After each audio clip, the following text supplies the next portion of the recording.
Okay, welcome to instructional video for the AP exam. This one's over Q2, our lovely prose question. So here's a sample from the College Board 2015 AP English Literature and Composition for your response. The following excerpt is from the opening of The Beat Queen, a 1986 novel by Louise Erdrich. Read the passage carefully, then write a well-developed essay in which you analyze how Erdrich depicts the impact of the environment on the two children.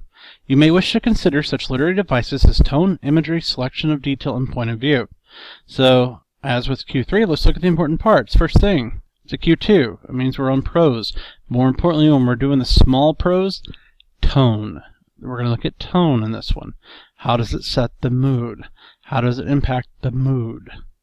You notice in this one, it actually has the phrase environment in the question. So that's all tone. So you're going to write a well-developed essay in which you analyze how Erdrich depicts the impact of the environment on the two children. So how does the tone, the impact of the environment, impact the two children? I'm going to tell you right now, if you do not write your paragraphs where you have your intro, conclusion, and a body paragraph for each of the two children, you're making this more complex than you need to. This question does not ask for cross relationships between the two children. It's how does it impact the two children, so why not take it individually?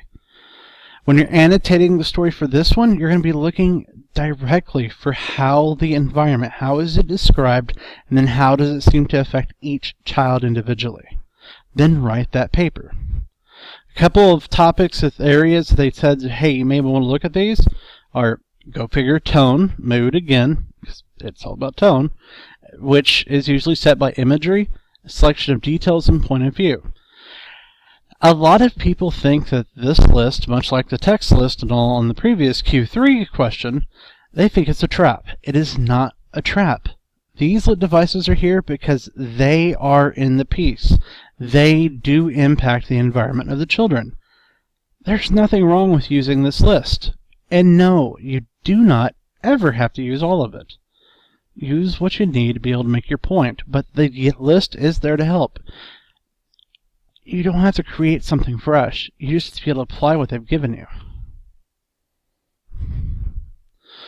Requirements. You must write a paper analyzing the assigned tone as it exists within the story you have selected. It's not a plot summary. They never are. We don't care about the story. We care about the devices that are used, the tools that are used, how they're used, and more importantly, why. How is it supposed to impact the reader?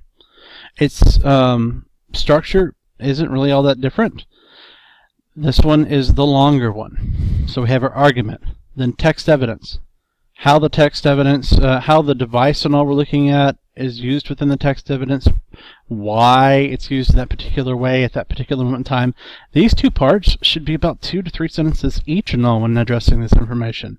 Then text evidence again with how and why that are thorough, complete, and to the point. Focus on how the device you identified is being used to set tone and indicate how the children are being impacted by the environment, or whatever the question asks. Then, you'll write a minimum of 2 fully developed paragraphs. Thorough means they'll be about a page in length each. You must answer the question or you earn a 0. And of course, don't forget your intros and conclusions. Once again, go to the College Board website, pull up some past Q2s, look at them, and think about how you would handle them. In my sample, I didn't have the text immediately there, but it's not really all that complicated. Look at the instructions, unpack the instructions. What does it want you to do? That's what's causing most of you to have problems. You're not perceiving what it is it wants you to do, and as a result, you don't know what to look for. They're not trying to make this complicated. It is relatively simplistic if you just take the time to read. And that ends our Q2.